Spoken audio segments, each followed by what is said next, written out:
உங்கள் வீட்டு பிள்ளைக்கு இன்னொரு சூப்பர் பைக் வரப்போகுது. வணக்கம், நான் உங்கள் வாசன் டிடிஎஃப்லர். எப்படி இருக்கீங்க? நல்லா இருப்பீங்க நம்புறேன். எல்லாருக்குமே ரொம்ப ஹாப்பியான நியூஸ் என்னன்னாங்க, அடுத்த பைக் ஒன்று வாங்க போகிறோம். ஒரு பைக் கிடையாது, 2 பைக் வாங்க போகிறோம். ஒன்று வந்து சூப்பர் பைக், இன்னொன்று வந்து பார்த்துட்டிங்கன்னா மோட்டோ விளாகிங் பண்ணுறதுக்காக. இன்னொன்று வந்து பார்த்தீங்கன்னா சூப்பர் பைக்குன்னு சொன்னது வந்து பார்த்திங்கன்னா ரேஸ் ட்ராக்குக்கெல்லாம் நம்ம யூஸ் பண்ணிப்போம். தரமான பைக்குங்க.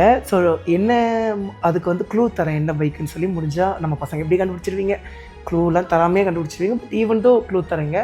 ஸோ ரொம்ப வருஷமாக வாங்கணும்னு நினச்சிட்டு இருந்த பைக். ஸோ வந்து ஜார்விஸ் வாங்கிடுவேன்னு நான் நம்பினேன், வாங்கிட்டோம். சூப்பர் பைக் வாங்கணும்னு நினச்சோம். 2 சூப்பர் பைக் வாங்கினோம், Z900 அண்ட் ஹயபுசா. அதுக்கப்புறம் லாம்போகினி வாங்குவேன்னு நம்புகிறேன். அண்ட் வந்து ரோல்ஸ் ரைஸ் வாங்குவேன்னு நம்புகிறேன், ஹெலிகாப்டர் வாங்குவேன்னு நம்புகிறேன். ஆனால் இத்தனை பைக்கும் வாங்கிடுவேன்னு நான் நினச்சேன். ஆனால் இந்த பைக்கு தான், இத்தனை பைக்கையும் காரையும் நான் வாங்கிடுவேன்னு நினச்சேன். ஆனால் இந்த ஒரு பைக்கை மட்டும் வாங்கணும்னு நினச்சேன். சரிங்களாங்க.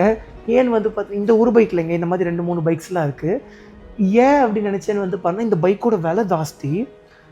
இதை வந்து ஸ்டாப் பண்ணிட்டாங்க, ப்ரொடக்ஷனை ஸ்டாப் பண்ணிட்டாங்க. செகண்ட் ஹேண்டில் வந்து பார்த்துட்டிங்கன்னா செம்ம ரேட்டு. அந்த பைக் புதுசாக என்ன விலை விற்றாங்களோ அதுக்கு ஈக்குவலாக வந்து பார்த்தீங்கன்னா செகண்ட் ஹேண்ட்லேயே விற்றுட்டு இருந்தாங்க. அதனால தான் வந்து பார்த்திங்கன்னா சரி, அது விலை குறையிறதுக்கு வாய்ப்பும் கம்மி தான். சரிங்களா. புதுசாக மறுபடியும் அந்த பைக்கை லான்ச் பண்ணாங்க, அப்போவும் அந்த விலை ஜாஸ்தி தான். அதுக்கப்புறம் வந்து பார்த்துட்டிங்கன்னா அவங்களே விலை குறைச்சிட்டாங்க. அதுக்கப்புறம் மார்க்கெட்லாம் வந்து பார்த்தீங்கன்னா கொஞ்சம் விலை கம்மியாக ஆரம்பிச்சிது. நம்மளுக்கும் வந்து பார்த்தீங்கன்னா அதுக்கப்புறம் கடைசியாக வந்து பார்த்தீங்கன்னா நம்ம ஆசைப்பட்ட ரேட்டு கிடச்சிது. ஸோ நாளைக்கு வந்து பார்த்திங்கன்னா காலைல 11 மணிக்கு நம்ம ட்வின் த்ராட்லஸ் சேனலில் நம்ம டெலிவரி எடுத்துருவோம். டிடிஎஃப் மறக்காமல் எல்லோரும் செக் பண்ணி பார்த்து உங்கள் பிள்ளைக்கு வந்து பார்த்துட்டிங்கன்னா ஒரு விஷஸ் கொடுத்துருங்க.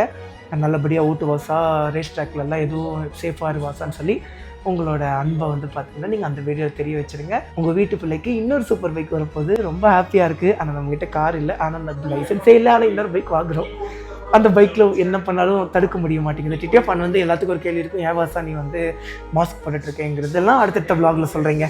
Okay TTF, love you so much. நாளைக்கு காலைல 11 மணிக்கு ஷார்ப்பாக பார்க்கலாங்க.